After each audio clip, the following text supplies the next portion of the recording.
As the sea level rose, the continents sank one by one.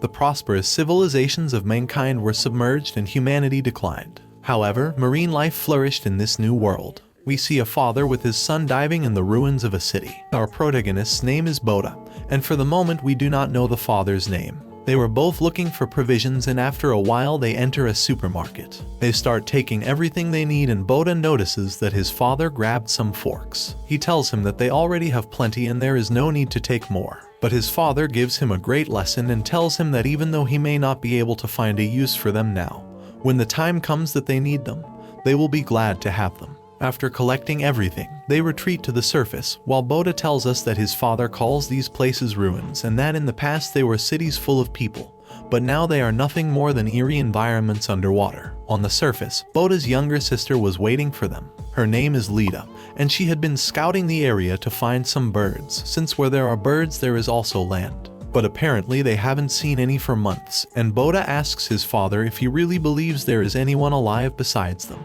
Lita also asks if everyone is in heaven with their mom. The father brings them closer to him and tells them that he is sure there are people out there, but until he finds them, he will protect them with his life, and both of them must help each other as they are in the same boat. The siblings agree, and Boda explains to us the tasks that each one has and how their days are on the boat. But above all, there is a very important rule they must follow. Before the sun sets, several clocks start ringing.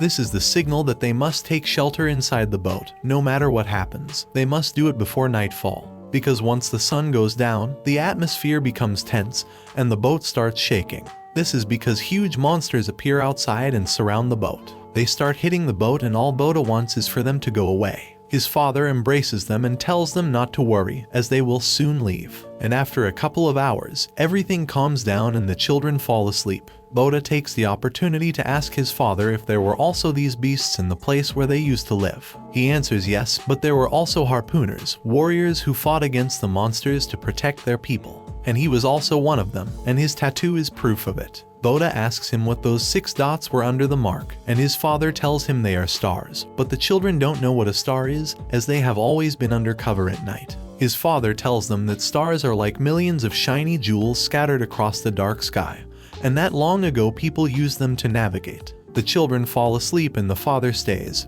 hoping to one day show them how beautiful the night is. As we observe a destroyed moon, we don't know what happened to this world. The next morning, as they come out on deck, everything is in ruins, but most importantly, they are safe. Despite that, there are large claw marks on the boat, which means they will have to spend the week repairing them. Boda offers to go to the ruins to get what they need, but his upset father refuses, saying that the monsters hide there during the day, and that last time they went together, it was because he made sure there was no danger. So he forbids them from going down to the ruins until they turn 17. Boda opposes his decision and asks how long he plans to treat them like children, as he has been trapped on this boat with nothing but water around him for as long as he can remember. Lita interrupts them, as birds are flying in that direction, and the family finishes their argument and sets off to follow them. After a while, they come across a construction island with a ship on top of it. The family is surprised, and Boda notices that there are people, but his father covers his mouth and tells them to wait inside the boat. If anything happens, he wants them to turn the boat and leave. Boda asks if he will fight them, and the father replies that it depends on whether they are good or bad people. He jumps into the water and swims to the island, where everything is in ruins, and upon entering a room, he is surprised to find what could be the remains of a family. On the other hand, the siblings anxiously awaited their father, but Boda notices something, a human figure in the water calling for help. We return to the father, who finds very old explosives and also notices a huge hole in the wall with the steel bars bent inward. Apparently, the family who lived there before was attacked from the outside. Not only that, but the same claw marks on the boat were also on the wall. Suddenly, he hears Lita calling for help, and he quickly returns to the boat. Lita tells him that Boda is trying to help someone. The father sees the human figure and realizes that it is not a person. The strange thing submerges under the water, and the atmosphere becomes tense, as they know there is something beneath them. The scared father holds onto his children, and from the depths we can see a huge creature that destroys the boat with one bite, and the creature tries to sink it. Luckily, the family manages to swim to the shore, but they are hit by the monster's tail, and the impact sends them to the edge of the island. The monster calms down for a moment and we see the family resting. Boda wakes up and is scared to see that Lita is not responding. His father calms him down and tells him that she probably fainted from shock. But the most important thing is that they are okay. However, the father had been impaled by a steel bar. He tells Boda not to worry, that the most important thing now is to take his sister and flee the place, that he shouldn't be afraid because he will be behind him supporting him. Boda, with nothing else to do, takes his sister and flees the scene, while his father, in great pain, tries to remove the steel bar from his body. However, the creature was watching him. Despite being burned by the sun's rays, it remained outside the water. This is a problem and the father was preparing to attack, but the creature turns to see the children escaping, and with a villainous smile, it launches an attack on them. Boda sees how the creature gets closer and closer, and by pure luck, he manages to save himself. The creature puts a tentacle inside and starts looking for the children. Boda avoids making noise to not be found, but one of the attacks almost reaches him, and he has no choice but to hide under some debris. The attacks stop, and he wonders if it's gone. He peeks out and notices that his father was there. He is happy that he is okay. But that being starts to deform, and it turns out to be the tentacles of the creature. Boda can't move from fear, and without any opportunity, he is dragged outside. The monster is about to eat him, and Boda just screams for help. But at that moment, his father arrives to save him, cuts the tentacle, and goes down with his son on the creature's back. And once on the ground, he prepares to fight, while shouting at the beast not to touch his son again. He tells Boda to take cover behind the rocks, and he realizes that this leviathan is much bigger than usual. But that doesn't matter now because if he doesn't defeat it, his children will die. And without further thought, he pulls out his weapon and charges to kill the damn beast. It's big, but at the same time it's slow, and since it's out of the water he has opportunities to win. But then he receives a blow that sends him into the wall, leaving him breathless. The Leviathan approaches to finish him off, but the father takes advantage of a rope he had on his side. He cuts it and is lifted up before being swallowed. He grabs onto a pipe and before being caught by the beast, he manages to remove it from the wall. He takes advantage of the fall to pierce the tube into the beast's mouth, and uses it as support to avoid being swallowed. He has the beast immobilized and starts stabbing it mercilessly. But to his bad luck, the tube breaks and the beast's teeth pierce him. Boda is stunned by the scene, and his father remembers the good times he had with his children. He always sought to protect them, as what he fears most in the world is not being able to do so. He looks at his son and with a smile tells him that he loves him. He drops his weapon and pulls out the explosive he found earlier from his bag, while with his last words he tells Boda to take care of Lita for him. And without further thought, he detonates the bomb. The Leviathan has been defeated, and we see Boda grieving and crying for the loss of his father in the loneliness of the ocean. Boda is having a nightmare where he sees his father and sister dead. He wakes up agitated and seeing his sister, he bursts into tears. His father is no longer with them, and his last words were to take care of his sister. Boda clings to her, lamenting the loss, as they will be on their own from now on. In the morning, they find a small boat with provisions on the shore, and Boda tells his sister to help him.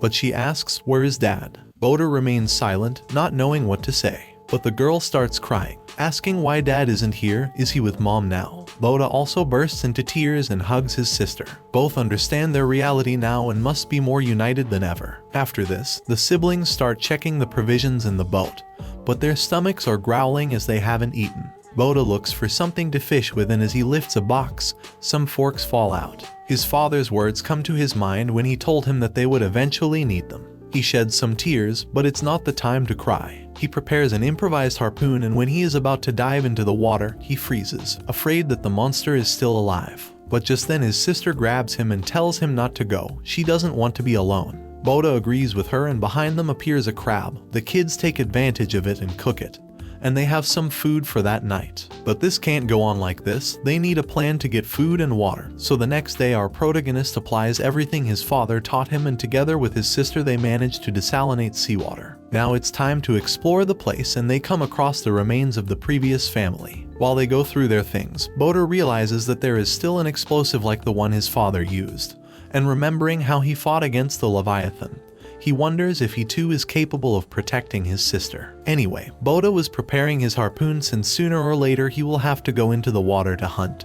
And if the monster returns, he will protect his sister with his father's sword. At that moment, he accidentally presses a button and compressed air shoots out, propelling him forward, and he crashes into a column. His sister asks if he is okay and grabs him to follow her, as she found a door on the ground where the crabs were hiding. Boda goes down with great fear, but when he reaches the end of the stairs, he finds a reef that had formed below the building. With enthusiasm, he launches himself to search for his prey, and he is happy because now they can live peacefully in this place without worrying about food. But something was shining nearby. As he approaches carefully, he realizes that the whole building is surrounded by leviathan eggs, and unfortunately one of them hatches. Scared, Boda swims to the surface while underneath his feet, many of the eggs break. One of them manages to trap his leg, and before being devoured, Boda avoids it with his spear. The monster falls with a wound in its eye, while with a murderous look it sees Boda escaping. Upon reaching the stairs, the creature manages to catch up with him. Boda tries to fend it off with his sword, however, the monster lunges at him. But luckily, the protagonist manages to dodge it and hurries up the stairs to avoid being caught. Once he is upstairs, he covers the entrance, but the monster pierces the door with its claws and Boda stabs his sword to ward it off. The environment is silent, wondering if the creature died, and to avoid risks, Boda puts rubble on top of the entrance and realizes that Lita is not inside the building. Desperately, he starts looking for her, and when he goes outside, he sees his sister very close to the water. He shouts at her to move away and approaches to ask her what's going on. Lita raises her arm pointing to the horizon, where the silhouette of a person could be seen. The protagonist is terrified at the thought that the creature that attacked his family was still alive. Lita gets on the boat and starts rowing, while joyfully shouting to her brother that Dad is back. Desperately, Boda asks her to come back. That thing is not Dad. The sun is setting and the clocks left from the boat begin to ring. Tension surrounds our protagonist, who without thinking jumps to save his sister. As he reaches her, he notices that the leviathans are coming out from one side of the building. They notice our protagonist and start to chase him. Boda manages to get out of the water and reach his sister, and seeing that it is too late, he pulls the boat towards some nearby rubble. And while he helps his sister to take cover, one of the monsters is already below him. By pure luck, he manages to dodge it, and both siblings realize they are surrounded. They can't do anything. If they try to reach the shore, they will surely be devoured. Hope has run out for our protagonist. However, he cannot give up easily because he must fulfill the promise of taking care of his sister. Due to the attacks, the place is collapsing. Our protagonist grabs his sister and jumps to reach the boat, while the monsters were eating each other behind them. They take the opportunity to row towards the shore. However, the monsters were once again behind them. As soon as they reach the shore, the siblings enter the building. Boda tells his sister to go up the stairs while he stays to break them. But the monsters arrive, and as soon as they see them, they launch themselves to attack them. Boda tries with all his strength to break the stairs. Despite this, he is caught, and with nothing else to do, he tries to reach his sister, but behind him, one of the monsters had him almost in its hands. He manages to hurt its back, but just at that moment, the stairs break, leaving the worms below. They try unsuccessfully to climb up, and the protagonists can breathe for a moment now that they are safe. Lita worries about her brother, but he tells her that he is okay and they are going to stay there until the sun comes up. But as they enter the room, they come across the same monster from before. The children are terrified and cannot move, but the beast attacks Boda and tries to swallow him whole. Lita pierces its other eye while shouting at it to release her brother. The monster is confused, and without thinking, it lunges to attack the girl. But due to its injuries, it is left without sight and can only sniff out the girl. Lita is scared and silently asks for help, watching as the beast gets closer and closer to her. Boda starts making noise to get the monster's attention, and when the monster lunges to swallow him, he takes the opportunity to shove a gasoline container into its mouth. Boda dodges and the monster crashes into the wall. Our protagonist stands up, grabs his sword, and cuts some steel bars to make sparks and ignite the place. The Leviathan is engulfed in flames. Boda grabs his sister and tells her to go up the stairs to take cover. Due to the problem, the remaining bomb falls to the ground surrounded by fire. Boda hurries and takes his sister to protect her. The entire place collapses, and the debris destroys the eggs underneath. By sheer luck, the siblings survive, coming out to the surface to take refuge in what little remains. But this is not over yet. The few monsters that survived were in front of them, ready to attack. Boda tries to scare them away with a flare, but one of them bites it and they slowly start getting closer. In his mind, he can only think of surviving, wishing there was someone to help them. In the distance, a silhouette can be seen and the kids are surprised to see that there are still people other than them. That albino girl was named Kana. The monsters rush to confront her, but she pulls out a weapon and starts firing all over the place. The kids take cover to avoid being hit by the harpoons she was throwing.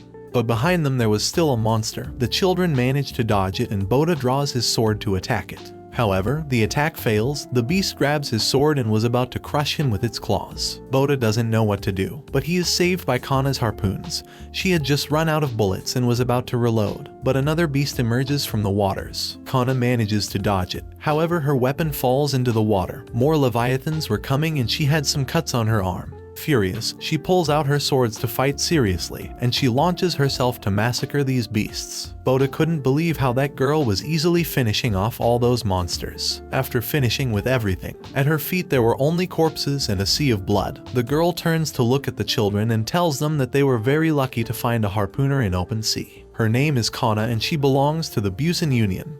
Boda asks her what that is. Behind Kana, a loud sound could be heard. Those buildings that could be seen from afar were actually huge ships. One of the ships arrives where they are to rescue them. Boda notices that many people are coming out of the ship to see them. The children fill with tears as they realize that they are now safe.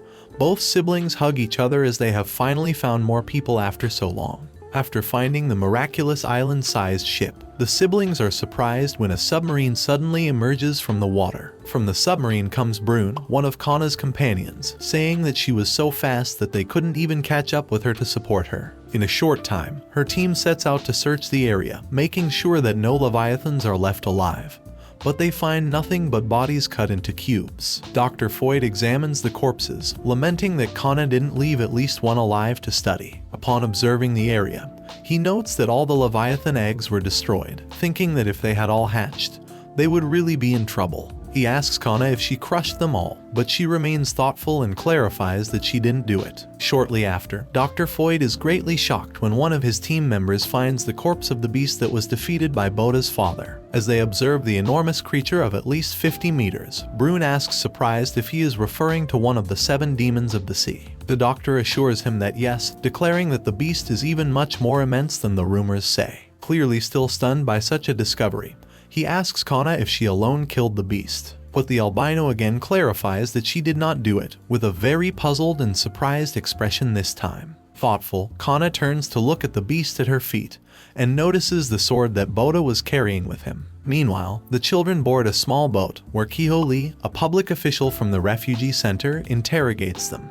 The man writes down their names to register them, and asks how long they were adrift, estimating by the children's appearance that it may have been a year or a little more. But Boda clarifies that it was actually about 10 years. Kiho feigns surprise, but immediately changes his expression to a bored one, tapping the boy and asking him to tell the truth, as they cannot have any false information when registering them. Lita gets angry and shouts at him that they are not lying, but this only angers Kiho, who does not tolerate the girl's lack of respect. Before they can continue fighting, Boda sadly confesses that his father was with them, tearfully clarifying that it was so until the sea monster caught him. The now calm official finishes registering them and informs them that he will take care of them. Boda looks back at Kana and her team, and asks Kiho who those people are. Kiho tells him that they are harpooners, and the protagonist immediately remembers his father, very surprised to see so many of them, realizing that his father was telling the truth and it wasn't just a story. Kiho explains that the girl who saved them is special, as Kana is a 3-star harpooner,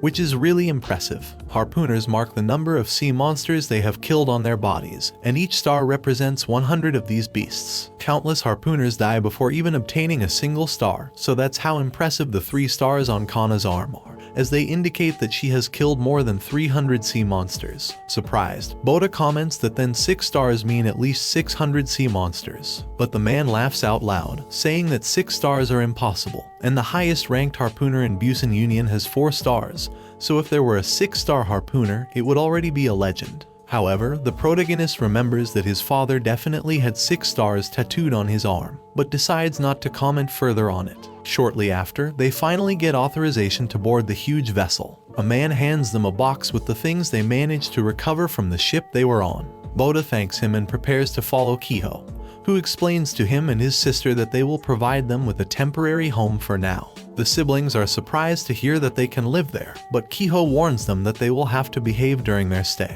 as if they do something wrong during their probationary period, they will be immediately expelled. Despite his shift being over, Kiho has no choice but to take the children to the market to buy them shoes, as they are barefoot, And that's a recipe for disaster in Busan.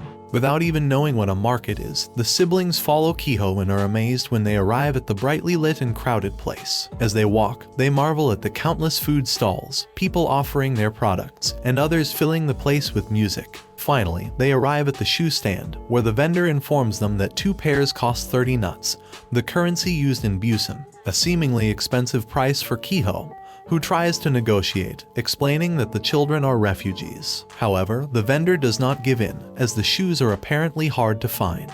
With no other option, Kiho asks Boda if he has anything to exchange in his box. The boy takes out several things, not knowing what would be of value, but the vendor interrupts him, surprised to see him pulling out a bottle of whiskey from the box. He quickly says that that will be enough to pay for 2 pairs of shoes, which makes Boda very happy. But Kiho immediately stops them, judging the vendor for trying to cheat the children. Then he exclaims loudly to the whole market that the children have a bottle of whiskey, attracting the attention of many people. The people examine the bottle, very surprised to see that it still has the seal. Seeing alcohol after so long, many begin to offer large amounts of money, even offering up to 16 onuts just for the bottle. At the end of the day, the children leave the market with their new shoes, a lot of food, and necessary items. Lita is happy after getting so many things from the market and regrets pouring the other bottles of alcohol they had into the ocean. Boda encourages her, saying they had no choice because they needed rainwater more than alcohol at that time. Kiho explains that the value of things can change depending on the situation,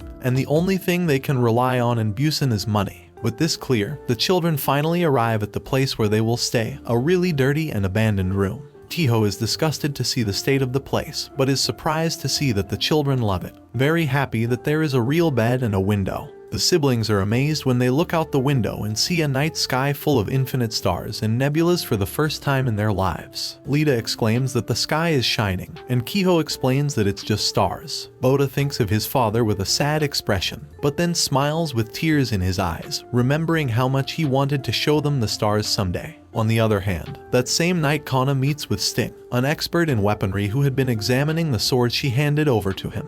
Indeed, the weapon Boda had turned out to be the genuine sword of a harpooner, something apparently very valuable. Kana holds the sword and asserts that if it's genuine, then its owner must definitely be the Leviathan killer, the legendary 6-star harpooner, Tian Ma. She immediately understands that soon there will be bloodshed, and the children cannot stay in that place for long. Shortly after, she returns to her room with many questions in her mind about Tian and the children. We are shown Kana's past, revealing that she and her parents used to be refugees living on the open sea, cleaning the ocean floor to survive, selling scrap to the Busan Union in exchange for supplies. But what Kana and the other refugees really wanted was to become citizens of the Busan Union.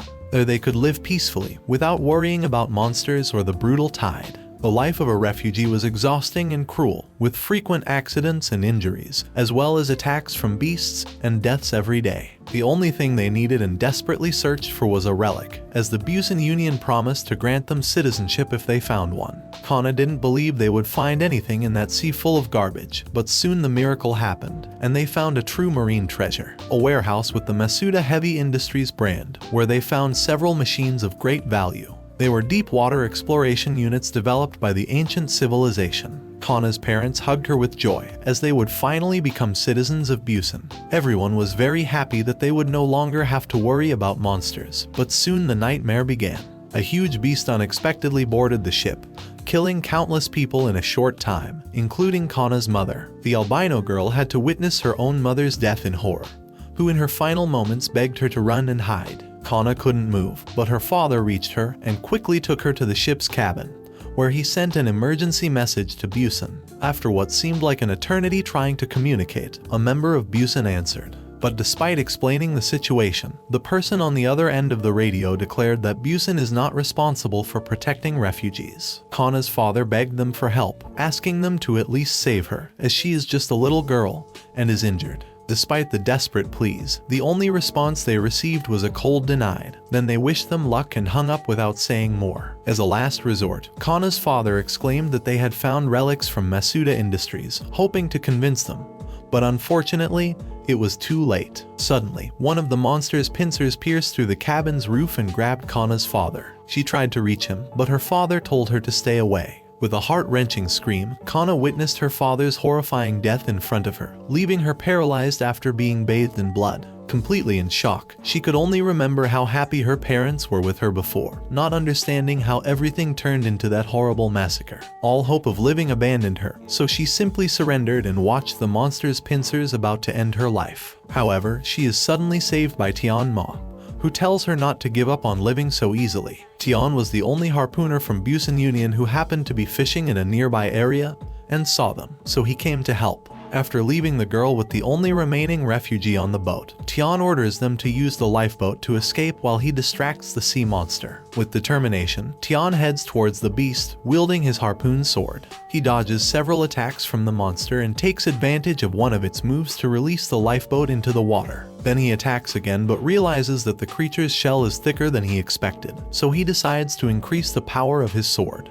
With much greater force than before, Tian attacks again, successfully breaking the shell. The creature retreats from the damage, but Tian does not stop and launches himself towards the beast again. Meanwhile, Kana watches in amazement as she sees one man fighting a giant beast so uniformly. A man who does not back down or have fear, a true predator hunter. After incredible multiple attacks, Tian's sword manages to cut through the creature's shell, slicing off one of its entire pincers. But this only angers the monster, which begins to pound the surface of the boat, trying to sink it. Then it takes out a huge and heavy piece of machinery from inside the ship and throws it at the control cabin, where the refugee and Kana are still hiding. Completely enraged, Tian launches himself against the monster again, determined to kill it. Meanwhile, Kana asks for help from the man who accompanied her, as her legs are trapped under the heavy debris. However, the man looks at the scene with terror and runs out of the cabin, leaving the trembling girl crying and asking for help. Tron sees the man leaving the cabin, exclaiming desperately that he does not want to die. Still, Tian's attention remains on the beast, as it strangely stopped defending itself from his attacks. The whole boat starts to shake, and Tian realizes that it is the sea monster. He quickly yells at the refugee to duck, and finally the beast shoots out countless large spines. Tian manages to block most of the attacks with his sword,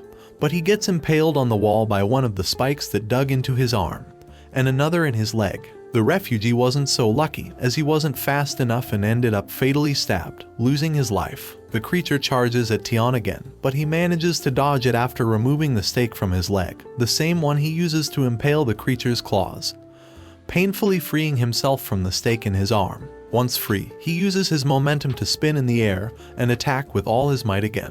But seconds later, the sea monster hits him, sending him flying and causing him to spit blood. Tian is in trouble, as it's even difficult for him to stand, and he has used up all the gas in his sword. Nonetheless, he smiles when he sees that the monster isn't in very good condition either, but he is surprised to see that it begins to desperately complain about the sun as dawn was approaching. The monster jumps into the sea immediately, finally leaving the ship. Tian collapses, exhausted and relieved, since apparently even the great monsters cannot avoid hating the sunlight. With his remaining strength, he goes to help Kana, managing to pull her out of the debris. Thus, Kana was the only survivor of that nightmare, ending up alone, injured, and with a growing hatred towards those beasts. The harpooners from Union Busan arrived in a group shortly after, but it wasn't to save anyone, but to recover the relics that the refugees found. Of course, in exchange for the relic, they paid for Kana's medical treatment and made her a citizen of Busan.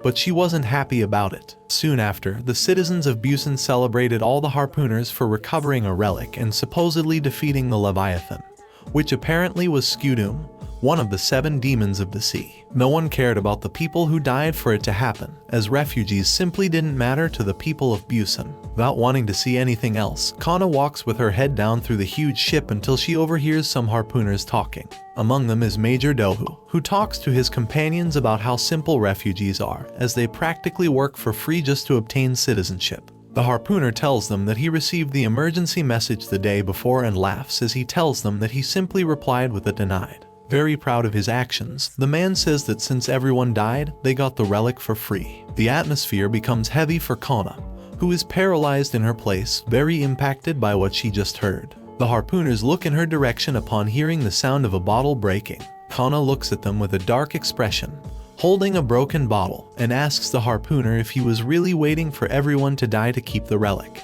Dohu recognizes her, so he approaches her and asks her arrogantly how it feels to have sold the lives of her own parents for Busan citizenship. This causes Kana to lose her composure completely, so she lunges at the Major, shouting that she will kill him. However, Dohu stops the girl with a single blow, sending her straight to the ground. He then lifts her up by the neck, saying that all refugees are savages, and that resisting a harpooner is a serious crime in Busan. Next, the man handcuffs her, warning her that they could even execute her on the spot, explaining that harpooners are the law. Kana looks at them with a grim smile from the ground, mocking the title they self-proclaim, when they clearly ignored the refugees' distress call and are just pitiful cowards. Very angry, Dohu kicks her without restraint, and seconds later, he and his men start beating her, without her being able to defend herself. This continues until Tian suddenly appears, and even though he is still injured, he drives the harpooners away with a single move, sending each one far away with great force. Quite angry, Tian asks what they think they're doing beating up a wounded girl. Dohu gets up as he can, and furiously asks Tian why he is interfering with a fellow harpooner's duties. However, Tian responds to him in an intimidating manner, threatening to show him what happens when he breaks the law. Clearly scared, the harpooners decide to leave. But before leaving, Dohu warns him that if he keeps acting like this, he will become fish food. Days passed, and Tian taught Kana the things she should never forget in Busan, explaining that this place is very different from the refugee ships, as the strong devour the weak. The only difference is that in Busan, she faces people instead of monsters, so she has to become stronger to survive there. Kana asks how she can become a harpooner, which surprises Tian, who explains that most applicants end up failing. Still, she assures him that she will do it even if she kills herself in the process, and that she will become a harpooner no matter what happens. With a sinister look, Kana utters the words that determine the course of her life, declaring aloud that she will kill every monster in the world. Thus, shortly afterwards, she joined the harpooners, wanting to become a harpooner like Tian Ma and being in debt to him. Returning to the present, after several days, Boda starts looking for work, but to his bad luck, every place he asks rejects him, either for being too small or simply because he is a refugee. Tired of looking for a job everywhere without success, the protagonist becomes noticeably discouraged. But soon his attention is drawn to an old woman who begs in the market, asking for some money since she hasn't eaten in days. Unable to resist, Boda approaches the grandmother and gives her everything he has on him. The old woman thanks him, and the boy tells her that it's not much, but it's all he has for now. Nonetheless, he assures her that when he gets a job, he will give her much more money and help her in any way he can. The woman smiles at the boy's kindness and, as a token of gratitude, decides to give him some seeds, explaining that they represent hope. Boda gratefully accepts them and returns to lead a feeling much better. While with his sister, he worries as he sees that they have already used half of their money in just 1 week. This is a problem because everyone in Busan has to pay taxes, or they will be evicted. Despite Boda's desire to pay their taxes, no one wants to give him a job, so he has no choice but to start reducing the amount of food they consume each day. His sister doesn't like the idea, but fortunately, Kiho visits them and, upon learning of the children's situation, decides to use his influence as a government official to help them. Kiho warns Boda that the job he's applying for is a bit dangerous, but the boy agrees to try it with determination. Soon after, they head to the lowest section of the floor's pipeline and meet H. Warong, a veteran plumber from Busan. He reviews Kiho's job application but becomes agitated upon seeing the boy, asking where he's supposed to use someone so small. Despite this, Kiho tries to persuade him while Boda does his best to appear strong. Tired of their feeble attempts to convince him, H. Warong agrees to give the boy a chance, much to his delight. Kiho immediately warns Boda that he will have to work hard, and reminds him that the most important thing is money. Because although sea monsters are the most terrifying thing in the water, in Union Busan, poverty is what's most frightening.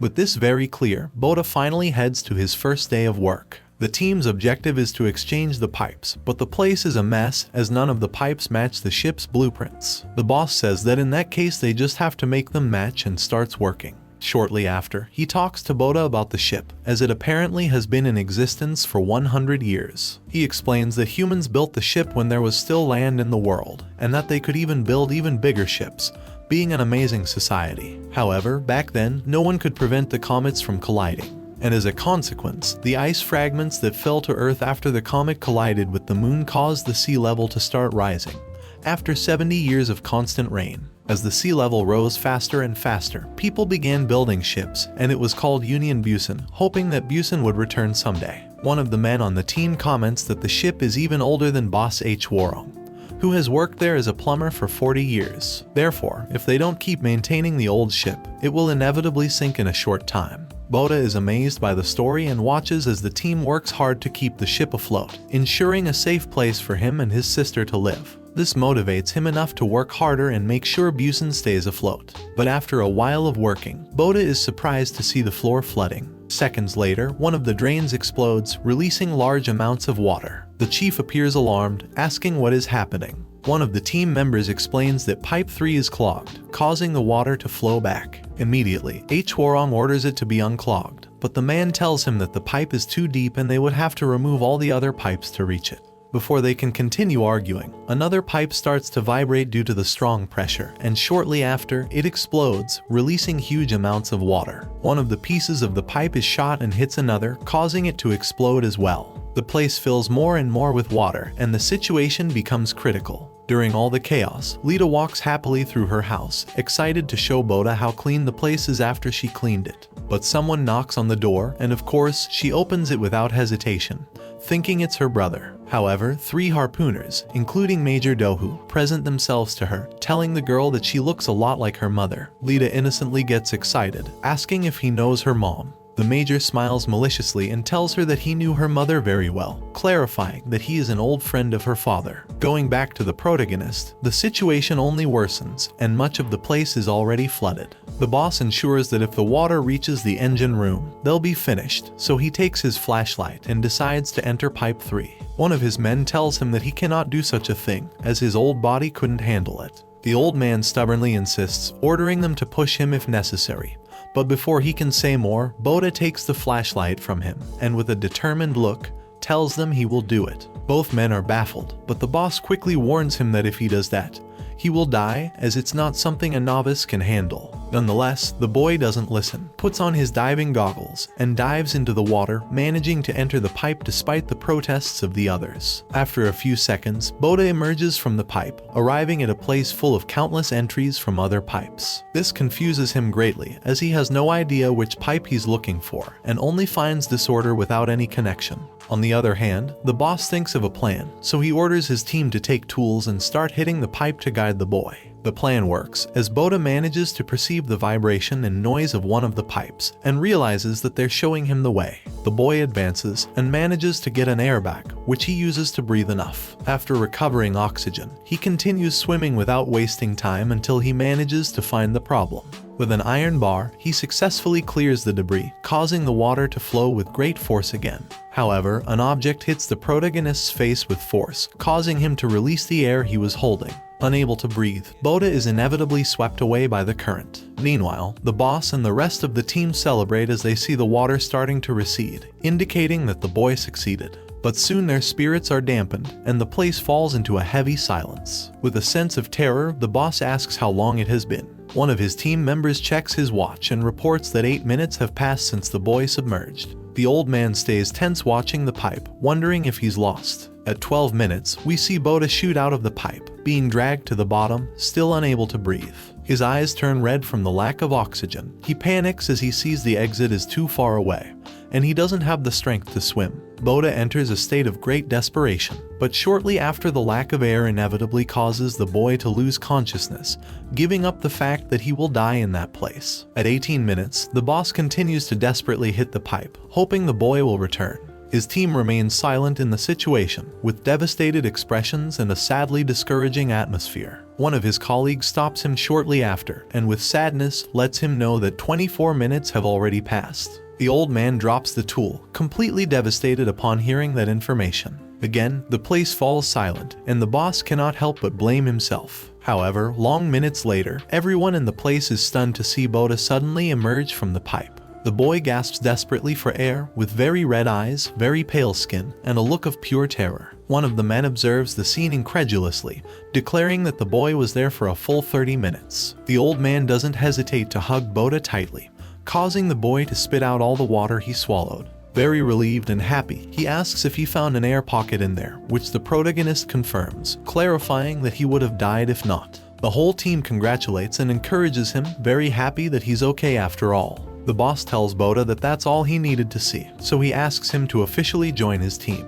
The protagonist is immensely happy to have finally gotten a job, and the others celebrate him as the new plumber, accepting him into the team right away. That afternoon, Boda buys food at the market and hurries back home to tell everything to his sister. When he arrives, he opens the door with a big smile. However, he is surprised to see his sister sitting in the middle of the room without moving. Worried, he asks the girl what is happening, but she suddenly screams at him to run. Before he can react, Do-hoo launches himself at him and hits him with great force, throwing him to the ground. The man exclaims that he was really surprised to see his name in the report, and that he could never forget the name of Tian Ma's eldest son. Without mercy, he kicks the boy still on the ground, and comments that it's a pity that his father died by a leviathan, because he wanted to kill him himself. Boda is scared by the sinister look of the harpooner, who informs him that his father was really a Busan traitor. Lita tries to help her brother, but she is restrained while the boy continues to receive terrible kicks. Nevertheless, Boda defends his father with courage, stating that he was not a criminal but a harpooner who protected other people. Do-hoo mocks his words, then his expression darkens, and he orders the children to listen carefully to the secret that their father never wanted them to hear.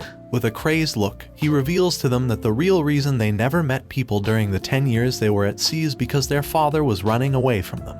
Boda remembers his father, who always assured them that they did not encounter people simply because the ocean is very vast. The older man smiles at seeing the fear in the boy, then takes off his glove and shows him his robotic hand, explaining that his father made it despite being his companion. The man then exclaims that Tian Ma is a killer who killed countless harpooners from the Busan Union and incited a revolution. Boda can do nothing but listen in terror, overwhelmed by what he hears, but before he can do anything, he is immobilized by a harpooner. Do-hoo approaches dangerously, clarifying that someone has to pay for his father's crimes. From his hand come out sharp metal claws, and Lita cannot help but cry as she watches the ruthless man start hurting her brother's face. The terrifying scene is interrupted by a loud emergency alarm, calling all harpooners to battle stations. When they leave the place to see what is happening, they find only chaos, with citizens running and screaming that they are under attack. Do-hoo has no choice but to leave, leaving the children locked up and promising to come back for them, to make their stay in Busan a living hell. Lita hugs her brother in tears, still very scared, while Boda only thinks they need to get out of there. On the other hand, Kana prepares for the attack, informing her team that the exploration unit is being attacked by leviathans. The entire team is launched into the water on special boards and immediately springs into action.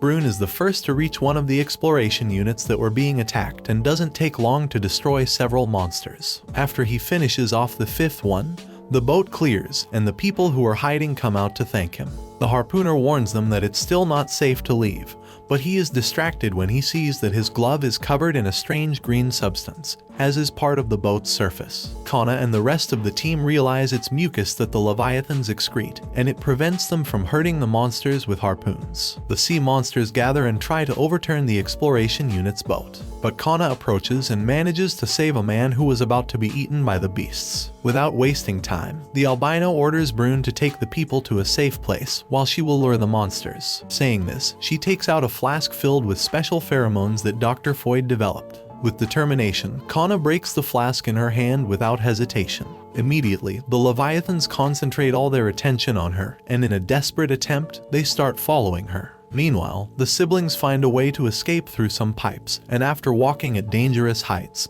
they manage to reach a safe area. There they see a crowd shouting Kana's name and cheering her on. As they approach curiously, they are very surprised to see Kana being pursued by countless beasts. For her part, the albino remains calm, despite seeing the leviathans getting closer and closer to her. Just a few seconds after almost being attacked, Kana gives the signal to her team. Immediately, huge gates open from the enormous ship, releasing intense and enormous flames that roast the leviathans in seconds. The expectant crowd is in shock at the scene, watching as the girl stands in front of the flames. Seconds later, all the citizens celebrate the victory, shouting Kana's name. Meanwhile, Kana's team looks at her with appreciation and pride, and the people from the exploration unit thank her for saving them. Without saying a word, Kana holds her sword up high as people from all over the huge ship cheer her victory. Boda observes with great amazement and remembers his father's words, who once explained to him that the harpooners are warriors who fight against monsters to protect people.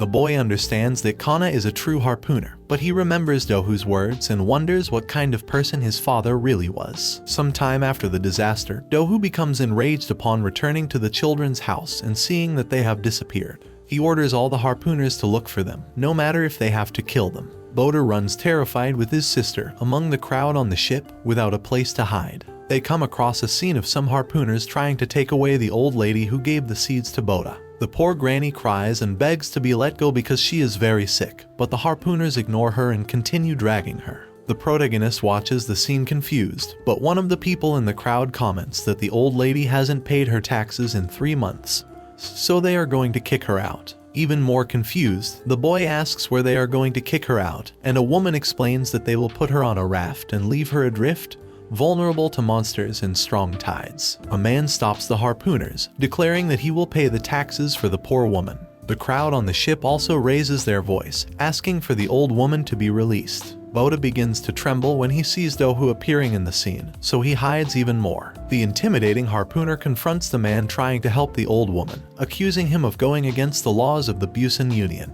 The elder asks if he plans to keep paying the old woman's taxes forever, which makes the man hesitate. With a cruel and ruthless expression, Dohu assures that Busan cannot continue to float if it is full of residents who cannot even pay their taxes. He then asks who will be fully responsible for the old woman, but the entire crowd falls silent. Boda is impressed and remembers his father's words again, realizing that the Busan harpooners do not protect people without money. With tears in his eyes, Boda is finally sure and knows for sure that his father was a good person. The poor old woman cries as the elder begins to drag her away, but this time no one intervenes. The cruel harpooner yells angrily at the old woman's cries, exclaiming that the ship is safe from leviathans and storms thanks to them. This is enough to anger the protagonist, who steps out of the crowd calling them liars, demanding they release the old woman. The old woman worries and tries to warn him not to intervene, but the boy raises his voice. He exclaims that harpooners have to protect people, but they do the opposite, hurting people and leaving them adrift. The crowd watches in shock, and Boda shouts with conviction that throwing a poor old woman into the ocean is not the way to be an harpooner. Dohu hits him, completely enraged, and continues to kick him while telling him that he is nobody to argue against the ship's protector. Covered in blood and bruises, Boda exclaims that harpooners are not the protectors of Busan. For the reason why the ship stays afloat is because everyone works hard, and harpooners do not protect anyone. But the people protect themselves while he hides in the ship acting important. The crowd is very surprised by the boy's words, as are the other harpooners. Dohu explodes in anger, stepping on the boy's head with force, declaring him a rebel just like his father. Despite the protagonist defending his father, the older man screams with rage, claiming that everyone on the ship knows that Tian Ma was a traitor and a murderer. The crowd is completely surprised to hear this, shocked to learn that the children are Tian Ma's offspring. Lita tries to get Dohu to release her brother, but he pushes the little girl away with a single blow. The protagonist becomes enraged and manages to strike the man, sending him flying with a single motion, warning him not to touch his sister again.